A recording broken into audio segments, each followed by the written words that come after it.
Hello everyone. We have a game with the white pieces against Simo 8400, rated 1398.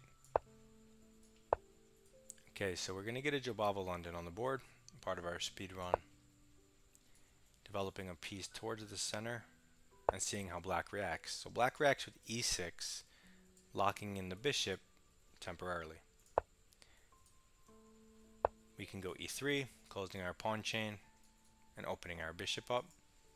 Black goes a6, denying us the possibility of putting a piece on the b5 square, so there's no coordination anymore. So now I'm just going to develop a minor piece towards the center, and black does the same, offering a bishop trade. In a situation like this, you can take the bishop, you can retreat, you can pin the knight, you can ignore it, you can develop the knight and defend. You can do whatever you want. It's kind of just up to you.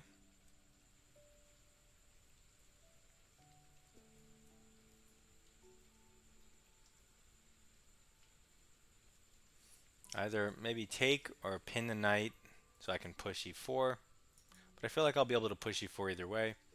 So I'm just going to take the bishop, the piece that was covering his dark squares, whereas I have pawns covering mine.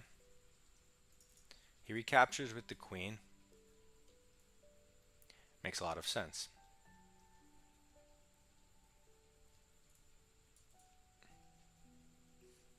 You could just develop the knight forward. It's normal enough. So let's do that. We have 3 minor pieces out. Black has 1. Black now makes a queen move, another queen move. It pins the knight, which doesn't, it's not relevant. The only thing it does is attack the b2 pawn. Awfully suspicious. If I ignore him in castle and he takes the pawn and I attack the queen and he goes here, I mean, what's the point of that? So he takes. Is there a better way to attack the queen? Problem is my knight's hanging, so I can't do the usual rook b1. I mean, it's no big deal. Let's just go rook b1 now. I have no idea why his queen's here. It's absurd. And we can castle next. So he makes the only move available to the bishop. I say we castle and unpin our knight. Now we have all options open to us, and we are ready to break in the center. And our position looks great, and I'd much rather be white here.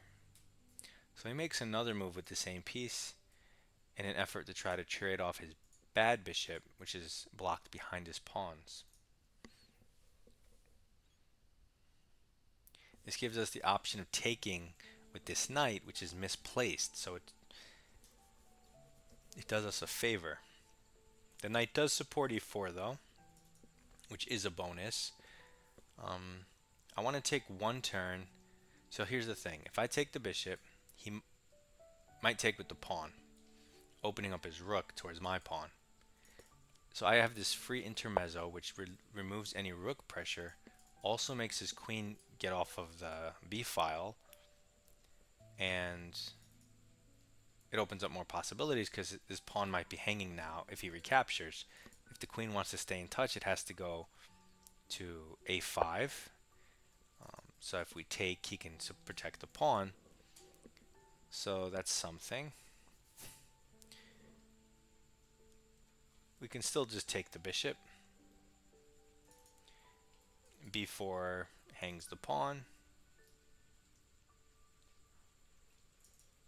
So let's take the bishop now that we, threw in the intermezzo a3, which is helpful for white, it seems. Okay, so now he doubles his pawns, opens his rook against this pawn.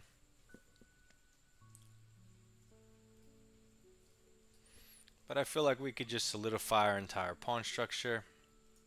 Just make this consolidating move. All of these pawns on black. We have a beautiful bishop on light. Now this thing is fully covered many times. So his rook really has no significance.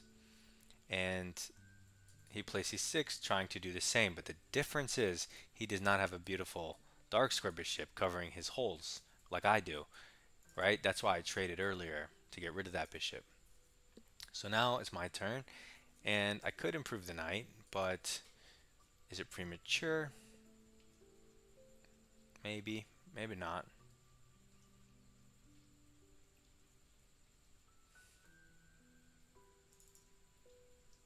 I kind of think we could put it in there. Otherwise, let's look at candidate moves, right?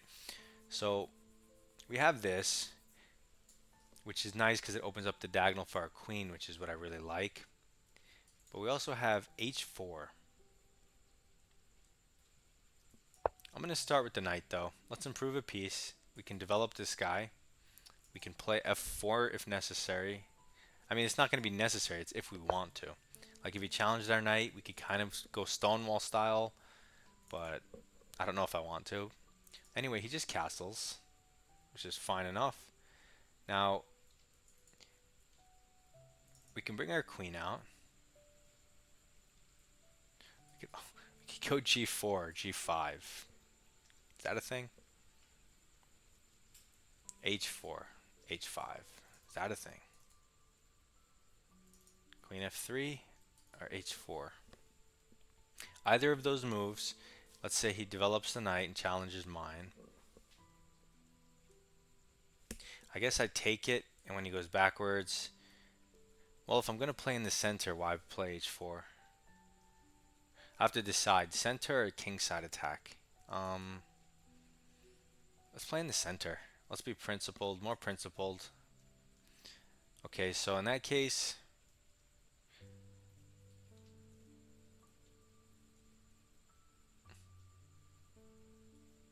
we also have queen e2, which is interesting. Puts a lot of pressure on the pawn, and it supports e4.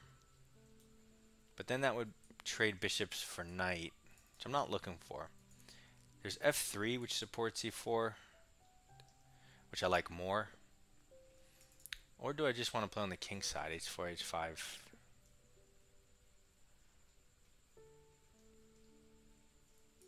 Alright, I changed my mind. Let's go with h4. You could do whatever you want. And he goes back with the queen. Let's go h5. Is he ever going to challenge my knight? There we go. Okay.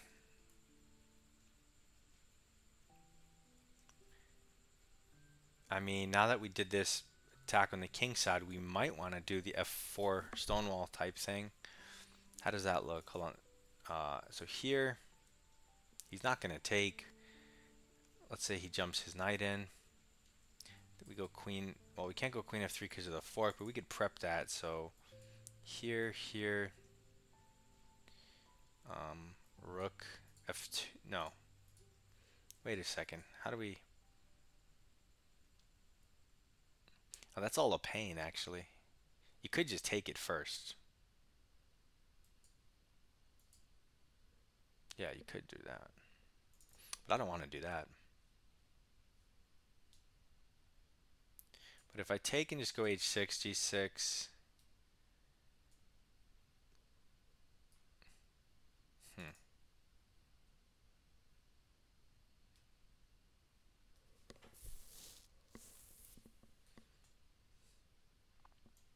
Okay, let's go for the stonewall structure. Just support it with f4, see what happens. I mean, it's not the end of the world if we just trade pieces. This pawn will be kind of weird looking. He'll have to play f5. It'll get all weird positional game. But I mean, our position's perfectly fine. You'd much rather be white here. I have a more advanced knight. He can never really take it because the f-file opens up. I have the bishop. My queen is going to come in a little better than his. I think maybe I just give up my rook. So he goes here, I go here, let him fork me, do what he wants. H6, it threatens mate, he has to do something, maybe he pushes. Hmm.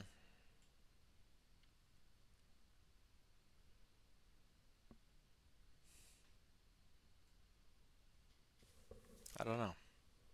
I would like more time.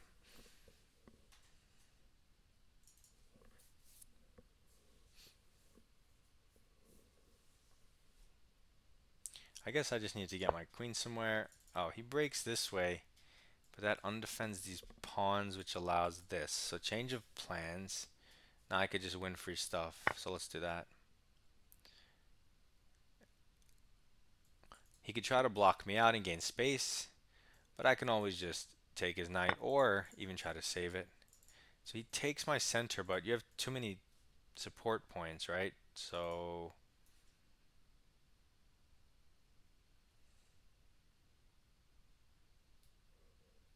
I guess I keep the c file closed to limit his counterplay.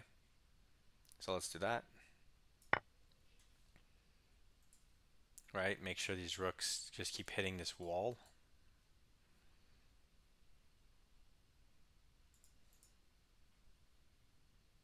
And now my bishop can go back, or it can trade.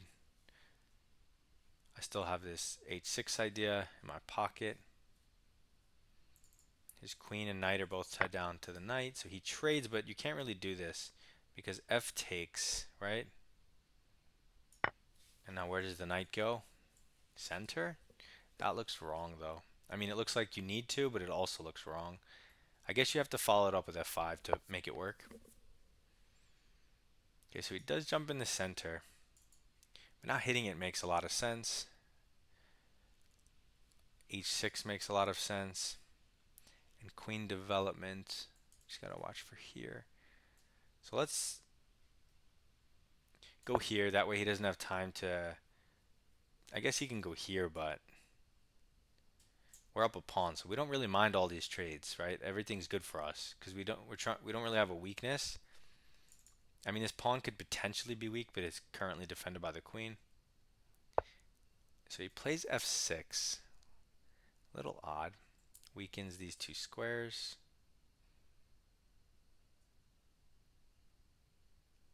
I'm going to take the knight so I don't have to worry about any counterplay. And I could potentially win this pawn. He has to take back.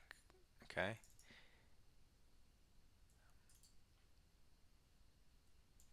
Now let's get active with our queen.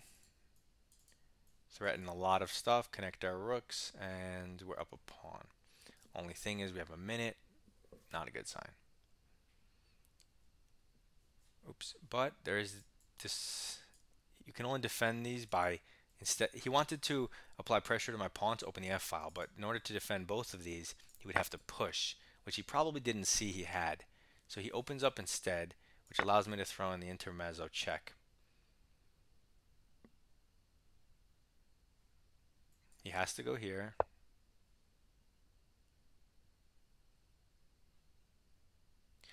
And, like, for example, if you take this, you open up his queen. You don't want that. I'm just going to limit the material and get this rook in with tempo against the queen. I have h6 and queen takes. I also have rook in.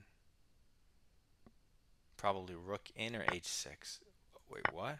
That's not a move. Okay, now it's super easy. Thank you, guy. Whew. I mean, I had 55 seconds. That's way too much time to do something like this. Yeah, this is, plenty of time.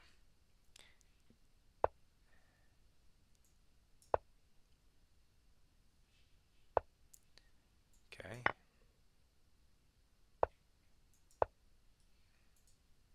Let's see if he blunders this. Yes, secret defense. You see? I knew it. Predictable. But he can't legally move anything.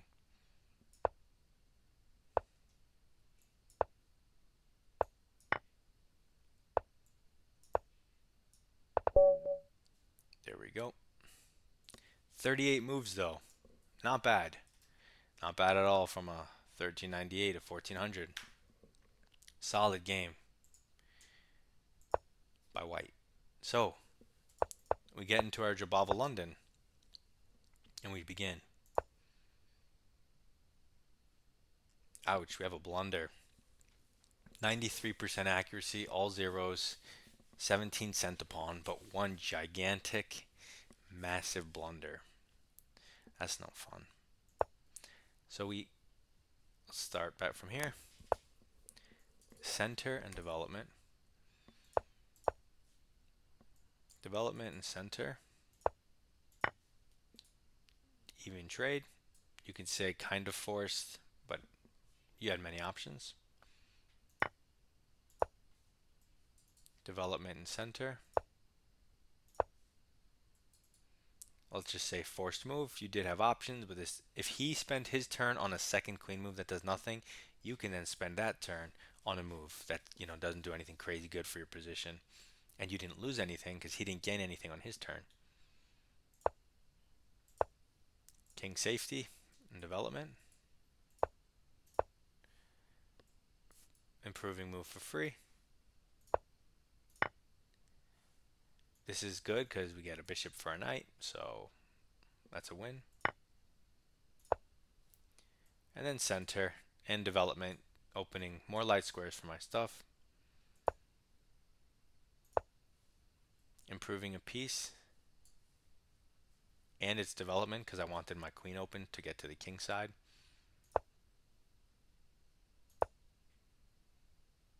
And now what was I debating here? The center or, I mean the stone wall or playing in the center? Yeah, so they just want the stone wall idea. So g4 is a move, that's funny. f4 and g4 are the main moves. I went for h4, which is just to gain as much space and create an attacking, basically a suicide pawn, right? To just break open everything. And I keep it going with my plan. Now center and development. Yeah, he should have jumped his knight in the center to try to get a similar knight to mine, but he didn't even go for it and immediately blunders a pawn. So free stuff. Force move. Force move. And now our bishops really doesn't belong here. It's misplaced, so we just improve a piece kind of for free because if he lets us take this, it's probably a really good position for us. Goes to +3 after this move. And then we just trade his best piece in our position. Makes a lot of sense. And then here is my blunder. I went queen here, and they want me to take. I said the only way to defend these two pawns was to push and solidify. And in doing so, you would relieve the pressure on my main pawn, my most advanced pawn, and you wouldn't be able to open the F file. They're saying that's true, but it's just an even game because I no longer have an attack on the king. They're saying if I want to keep the attack on the king, there's one move and one move only. So anything other than pawn takes pawn is a blunder. We take this pawn. He can't take with the queen. Taking with the pawn looks like you're going to get checkmated. So if he takes with the rook, which he probably has to, I would probably take. Well, you can move your queen or take with the rook. Oh, do you have weird stuff? I didn't even look at that side of the board. I don't know. I don't know. Take, but then he brings his queen out. You bring your queen out. Then he goes here. No, it's got to be something else. Yeah. I mean, you could take for +2, but the real line is queen g4. This was the move I made, but now there's no f pawn. Okay, so it was my idea, but without that possibility of blockading everything. Whoops. Yeah, that makes a lot of sense, actually.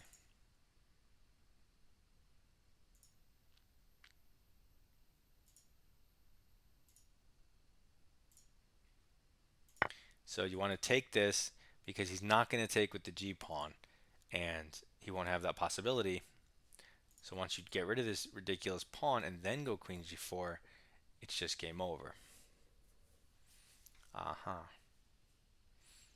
Okay, so we gave away our advantage with this move. I mean, we're still better. It's still a completely white graph, but still, posi- okay, I had a minute on my clock, but still, positionally, I should have seen that my attack gets ruined, and I didn't even consider taking because I was just like, oh, Queen G4 looks so pretty, right? You have H6 coming, threatening mate, and then only after I made the move did I realize he could play F5 and defend both of these things. But okay, so we're plus zero point 0.6, a little bit better, and then he blunders completely and goes from a play even game, more or less, to plus 4.2. And it's crazy because yes, I win this pawn, but plus 4.2 is more than a piece.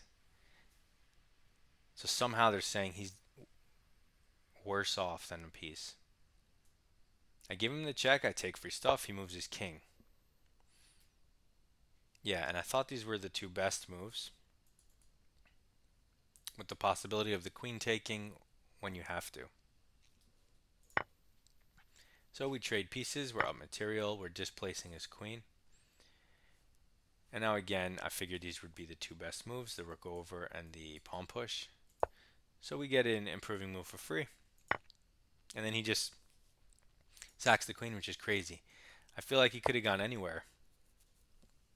Take the pawn.